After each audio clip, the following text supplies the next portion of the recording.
Boa noite, alunos. Boa noite, professor. O trabalho de hoje que vamos apresentar é sobre a síntese e a história do dicloro difenil tricloroetano. Trabalho produzido por Daniele, Eduardo, Giovana e Natália. Nosso trabalho começa com a primeira pessoa que sintetizou o dicloro difenil tricloroetano, mais conhecido como DDT. O cientista que proporcionou essa síntese foi Ottmar Zeidler, em 1874, meados ali próximo à época da Primeira Guerra Mundial, onde o mundo se sentia a necessidade de se proteger de pragas, proteger suas plantações, pois a agropecuária era muito forte ainda na época. Foi Paulo Remuller que apresentou o potencial da DDT ao mundo como um inseticida para a eliminação de pragas e também se aprofundou na área neurológica. Então, algumas características do composto DDT. Então, o número de registro, todo composto tem o seu registro único. O do DDT é o 50-29-3.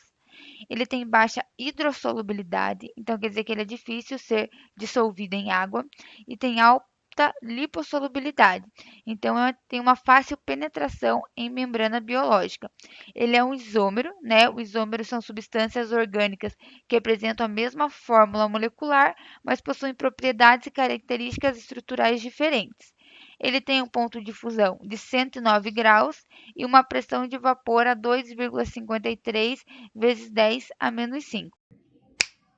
Bom, em relação à toxicidade do DDT, ela acontece tanto na forma direta de exposição quanto indireta. Por ser um composto que ataca principalmente a área neurológica dos seres humanos e dos insetos, ela pode causar náusea, diarreia, aumento da atividade enzimática do fígado, irritação nos olhos, narizes, garganta, mal-estar e excitabilidade. Casos de intoxicação pelo DDT acabaram se tornando muito comuns, principalmente depois das pesquisas de Rachel Carson. Nesse trabalho, temos como objetivo geral apresentar a partir de uma pesquisa a síntese do composto DDT. Como objetivo específico, temos analisar a síntese do mecanismo de reação da formação desse composto, explorar os malefícios do DDT e como pode afetar no cotidiano da população civil e agropecuária, contextualizar a carga histórica do composto e também por demonstrar características físico-químicas do DDT e como ele pode ser classificado.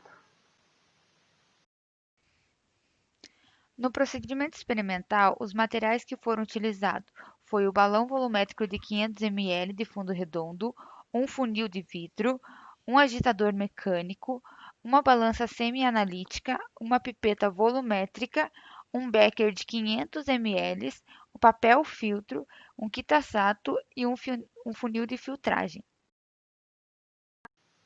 Para que seja realizado a síntese do DDT, foi necessário que fosse feita a condensação do hidrato de cloral ao benzeno utilizando 30 gramas de hidrato de cloral e 40 ml de benzeno, adicionando lentamente o ácido sulfúrico concentrado com o auxílio de um funil, que foi o composto que é adicionado para cumprir o papel do catalisador, e utilizando um balão volumétrico do fundo redondo com capacidade de 500 ml, equipado com agitador mecânico para que a solução fique sempre em constante movimento.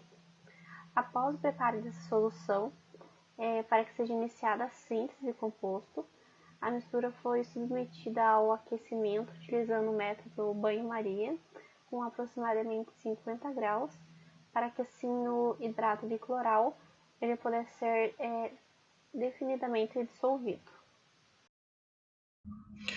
Bom, após isso, a solução foi submetida à agitação constante, depois deixada em repouso por aproximadamente 30 minutos, em um becker com água e gelo, formando então, depois desses 30 minutos, um precipitado de coloração branca e depois disso, esse precipitado foi filtrado a vácuo. Bom, após ter sido filtrado, o precipitado foi lavado com água e uma solução de bicarbonato de sódio a 4%. E em seguida foi devidamente cristalizado com metanol, em seguida, seco e inserido em uma estufa a 50 graus Celsius em um intervalo de 8 horas. Os métodos analíticos utilizados na caracterização do composto foram a cromatografia, o espectro de ressonância magnética nuclear, o espectro ultravioleta e o espectro de infravermelho. Vamos entender um pouco melhor como essas técnicas foram aplicadas.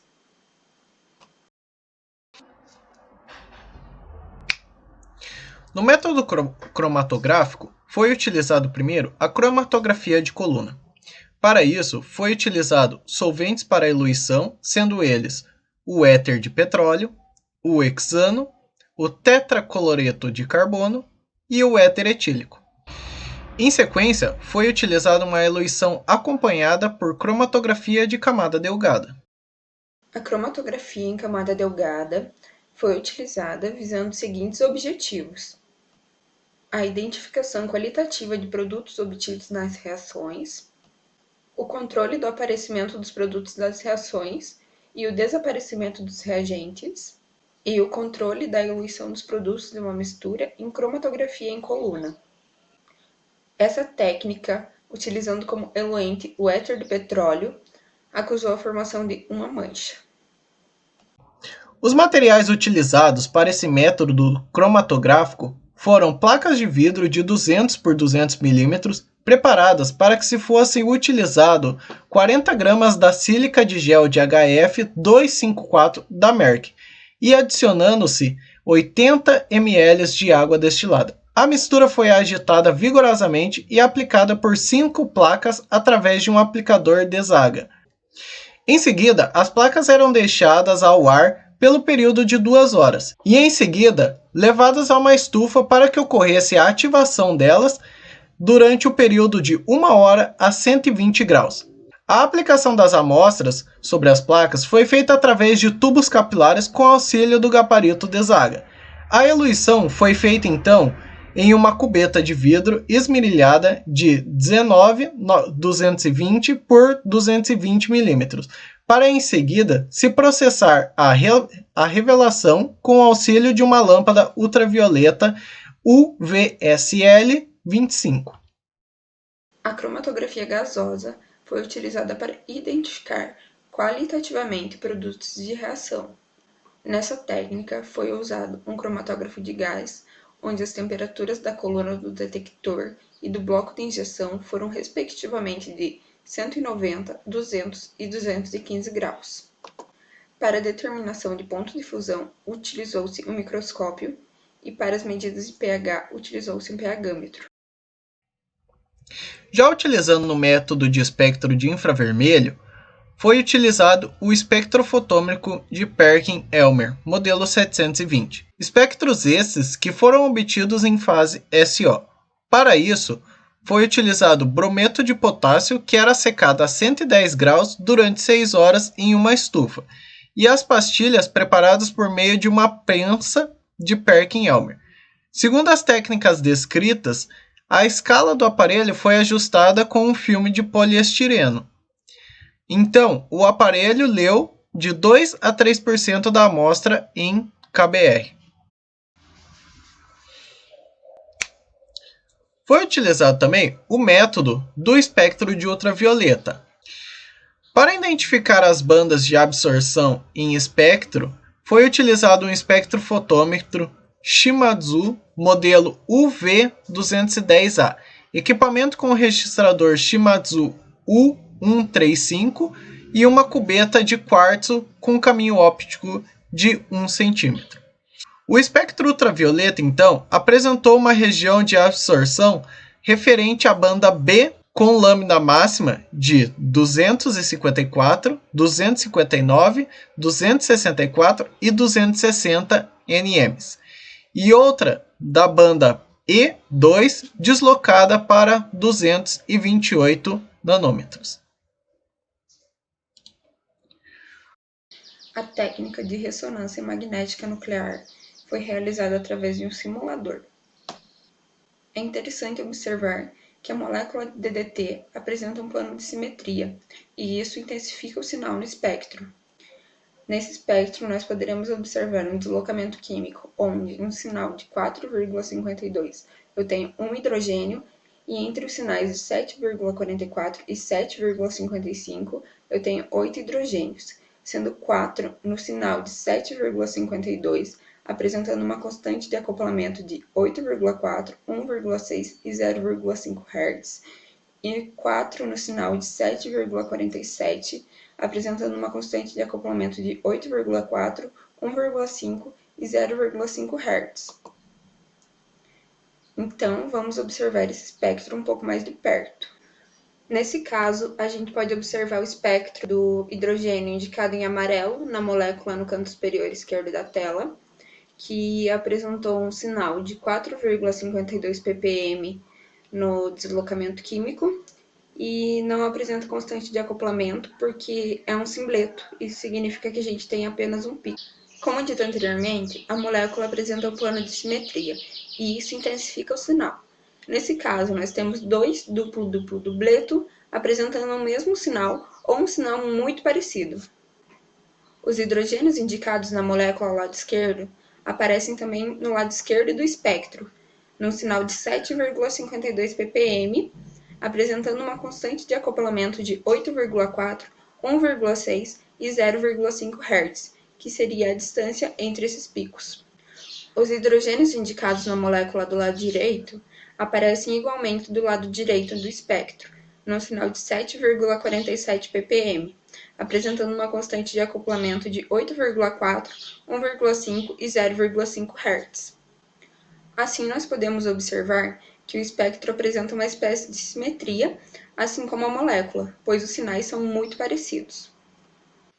Foi escolhida a metodologia de Correia de 1981 por conta da forma que ele explora os reagentes para obtenção final do produto. E com base na literatura, podemos ver os desafios ao realizar essa síntese, como manusear os reagentes, sendo eles aquecidos ou dissolvê-los, é necessário aguardar um tempo devido para isso, e durante o processo é necessário ser preciso e cuidadoso para que não ocorram riscos que os reagentes ou produtos estejam em quantidades divergentes ou ao aquecer uma temperatura sendo maior ou menor. Em 1981, Correia foi um dos autores que conseguiu fazer e fez toda a síntese, todo o procedimento para a obtenção do produto DDT. Então, ele constatou nessa síntese dele no experimento que ele obteve 70% do produto. E alguns pontos são destacados para ter um rendimento ainda maior, como, por exemplo, a concentração e o tipo de catalisador, que no caso foi utilizado o ácido sulfúrico, então ele tem que estar dentro de todos os parâmetros da reação. A razão molar, então todos os reagentes utilizados na síntese têm que ter uma razão molar correta para que não aconteça sobrar produto, ter produto em excesso e nem falta. Isso dificulta também em atingir, né, o equilíbrio da reação, comprometendo o, o rendimento. A velocidade da rotação, o tempo e a temperatura, né, para formação de precipitante e tem que estar na temperatura ideal para ocorrer. Também, né, todos os padrões físico-químicos, como pH, novamente a temperatura, todos esses padrões têm que estar dentro né, das soluções utilizadas para síntese para ter um bom rendimento. Vamos dar uma olhada no mecanismo de formação do dicloro de fenil tricloretano, DDT. Podemos ver que ele se trata de uma reação do cloral com o clorobenzeno, utilizando o catalisador de H2SO4, formando o DDT, mais água e mais os isômeros. No primeiro passo do mecanismo, a gente vê o tricloro acetaldeído reagindo com o catalisador e formando um carbocátion e um carbânion. Então, no segundo passo, ocorre a quebra da dupla ligação. Aqueles elétrons eles vão para o primeiro carbono, que acaba atraindo o carbocátion positivo para ele. Aonde a dupla saiu, forma então um carbono negativo. e no final tem a recuperação do catalisador, que no nosso caso aqui é o ácido sulfúrico. Então ele vai atrair, né, os prótons para ele e vai deixar os elétrons lá e os elétrons vão voltar para a dupla ligação. No terceiro passo do mecanismo de reformação do DDT, é estabelecido novamente uma reação com o catalisador, onde é atacado pelo oxigênio do composto com benzeno, formando um carbocátion e um carbânion H2SO4-. Bom, na quarta etapa do nosso mecanismo, temos aqui o oxigênio carregado positivamente, fazendo a quebra da sua ligação para que então seja gerado o carbocátion e a molécula de água. O clorobenzeno ataca o carbono do outro composto, aonde eles se juntam e o carbônio volta atacando essa estrutura.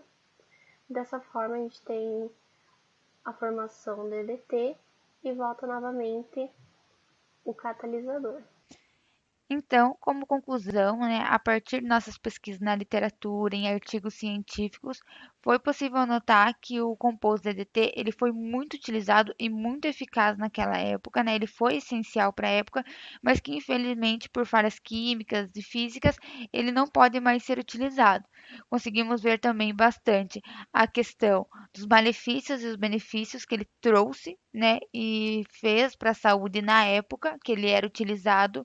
Conseguimos trazer bastante também a síntese completa do composto DDT, que foi feito mesmo realmente por um químico, trazendo tanto o rendimento, como que era feito cada parte e análise do composto, a classificação físico-química também, e juntando tudo isso com a contextualização do DDT, né? Conseguimos trazer tanto a história e toda a parte química e física do composto nesse trabalho.